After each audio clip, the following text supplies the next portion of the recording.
सुख समृद्धीच्या कणाकणात सजावी नटावी दीपावली, हसत नाचत गात यावी दीपावली, उत्कर्षाचे अत्तर सुगंधी चोहीकडे शिंपावे, सुखाचे क्षण आपणास लाभावे, श्री लक्ष्मी नारायण घरी तुमच्या यावे, शुभेच्छांच्या समृद्धीने अवघे अंगण तुमचे भरावे, लवकरच येणाऱ्या दीपावलीच्या आपणा सर्वांना मंगलमय शुभेच्छा.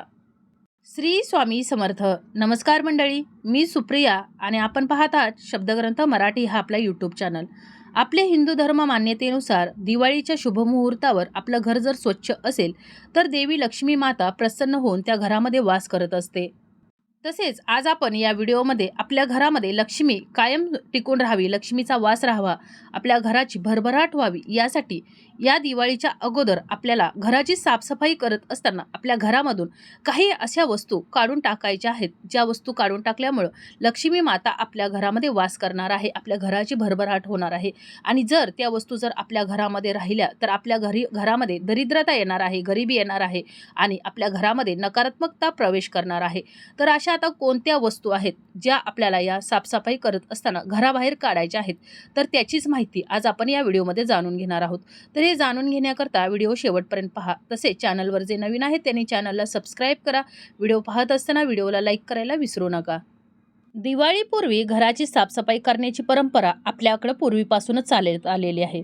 त्याचं स्वतःचं वैज्ञानिक महत्त्व देखील असून देवी लक्ष्मीबद्दल धर्मग्रंथामध्ये देखील सांगितलं आहे की देवी लक्ष्मी अशा घरामध्येच वास करते, निवास करते की त्या घरामध्ये कायम स्वच्छता असते, स्वच्छतेकडे पूर्ण लक्ष दिले जाते आणि त्याच ठिकाणी देवी माता जाण्याचं पसंत करत असते.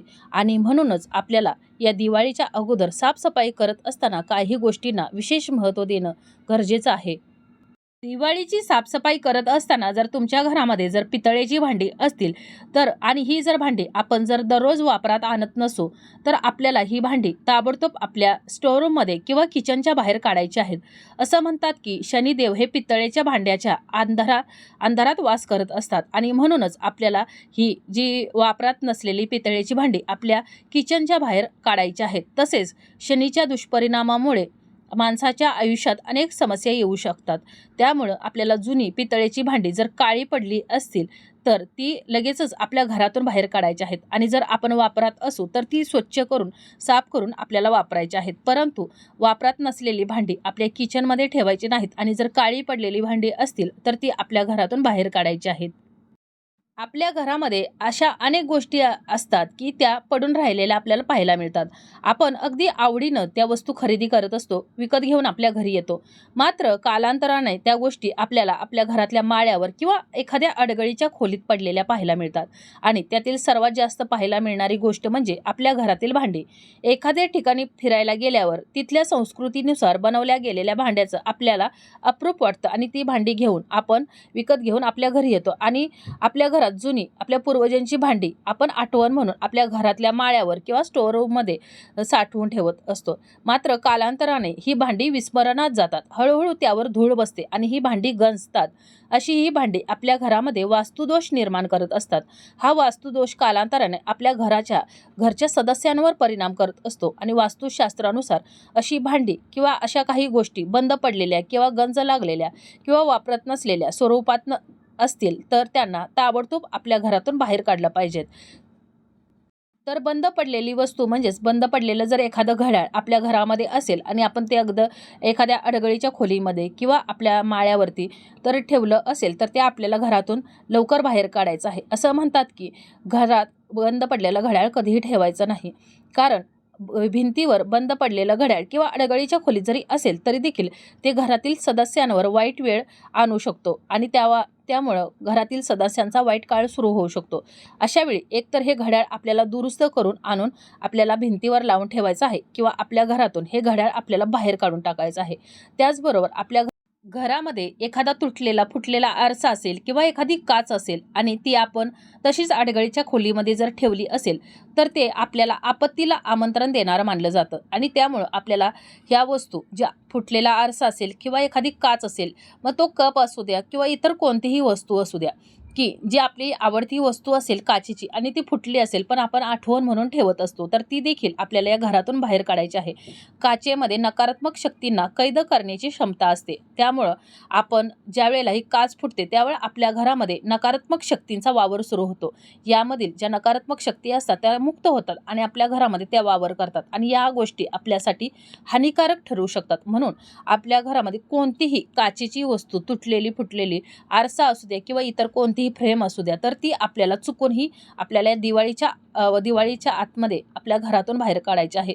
तसंच आपल्या वास्तुशास्त्रानुसार महाभारत युद्धाचे हिंसक चित्र, महिषासूर मर्दांचे चित्र, रामायण युद्धाचे चित्र असे जे काही फोटो असतात, चित्र असतात, तर ती आपल्या घरामध्ये कधीही लावायची नाहीत. असं जर केलं तर आपल्या घरामध्ये हिंसक वृत्तीत वाढ होते, दृढ होते आणि आपल्या कुटुंबातील सदस्यांना याचा फटका बसू शकतो आणि यामुळं आपल्या घरामध्ये वाद भांडणं देखील होऊ शकतात. त्यामुळं आपल्याला वास्तुशास्त्रानुसार ही जी चित्र आहेत महाभारताचे, युद्धाचे ते असले हिंसक चित्र जे आहेत तर ते घरातून आपल्याला दिवाळीच्या अगोदर बाहेर काढायचे आहेत. तसेच आपल्या घरामध्ये जर तुटलेल्या देवाच्या किंवा भंग झालेल्या जर मूर्ती असतील किंवा एखादा फोटो असेल तर ते देखील आपल्या घरामध्ये अजिबात ठेवायचं नाही किंवा अशा देवाच्या तुटलेल्या भंग झालेल्या मूर्ती किंवा फोटोंचे आपल्याला पूजा देखील करायचं नाही. असं म्हणतात की देवाची मूर्ती किंवा जर फोटो जर मोडले असतील तर त्यामध्ये नकारात्मक शक्ती प्रवेश करते आणि त्यामुळं आपल्या घरातील या सदस्यांसाठी ह्या अशुभ ठरू शकतात आणि त्यामुळं आपल्याला या घरातून या वस्तू काढणं अत्यंत गरजेचं आहे. त्याचबरोबर काही लोकांना घरामध्ये ताजमहल ठेवायला आवडतो, तर आपल्याला जो ताजमहल आहे तर हा ताजमहल आपल्या घरामध्ये ठेवणं की चित्र असेल किंवा त्याचा जर फोटो असेल, प्रतिमा असेल, तर हे देखील आपल्या घरामध्ये ठेवणं अशुभ मानलं जातं. त्यामुळं तो दिसायला जरी अतिशय सुंदर असेल तरी देखील तो प्रत्यक्षात एक फक्त मकबरा आहे आणि तिथं शहाजहान आणि त्याची बेगम मुमताज यांची कबर बांधली आहे. त्यामुळं आपल्याला ही ताजमहालाची प्रकृती आपल्या घरात ठेवल्यानं घरामध्ये अपवित्रता येते, तसेच मृत्यू आणि निष्क्रियतेचे प्रतीक मानलं जातं. त्यामुळं आपल्याला या घरामध्ये काहीही झालं तर ताजमहालाची मूर्ती किंवा फोटो किंवा चित्र काहीही ठेवायचं नाही. तर अशा प्रकारे आज मी तुम्हाला ज्या या वस्तू सांगितलेल्या आहेत, गोष्टी सांगितलेल्या आहेत, तर या दिवाळीच्या पूर्वी आपल्याला घरातून आपल्या अवश्य बाहेर काढायच्या आहेत. या सर्व वस्तू आपल्या घरामध्ये नकारात्मकता पसरवत असतात आणि यामुळं आपल्या घरामध्ये सतत भांडणं, वादविवाद, कलह तर होतच असतो. शिवाय आपल्या घरामध्ये लक्ष्मी टिकून राहत नाही आणि जर आपल्याला असं वाटत असेल की आपल्या घराची भरभराट व्हावी, आपल्या घरामध्ये कायम लक्ष्मी मातेचा वास राहावा, तर यासाठी आपल्या घरातून या वस्तू आपल्याला अवश्य बाहेर काढून टाकायच्या आहेत आणि हे काम आपल्याला दिवाळीच्या पूर्वी करायचं आहे, साफसफाई करताना करायचं आहे आणि यामुळं आपल्याला दिवाळीमध्ये लक्ष्मी मातेचा आपल्यावरती कृपाशीर्वाद राहणार आहे. दिवाळीपासून आपल्या घरामध्ये लक्ष्मी माता वास करायला लागणार आहे आणि आपल्या घरामध्ये जर साफसफाई असेल तर आपल्या घरामध्ये कायम लक्ष्मी माता टिकून राहणार आहे, आपल्या घराची भरभराट होणार आहे. तर अशा प्रकारे आपली आजची ही माहिती, आजचा हा व्हिडिओ तुम्हाला कसा वाटला कमेंट करून जरूर कळवा. माहिती आवडली असेल तर व्हिडिओला लाईक करा, चॅनलला सबस्क्राईब करा आणि हा व्हिडिओ जास्तीत जास्त शेअर करा. लवकरच भेटू अशाच एका नवीन माहितीमय आणि भक्तिमय व्हिडिओसोबत. तोपर्यंत धन्यवाद.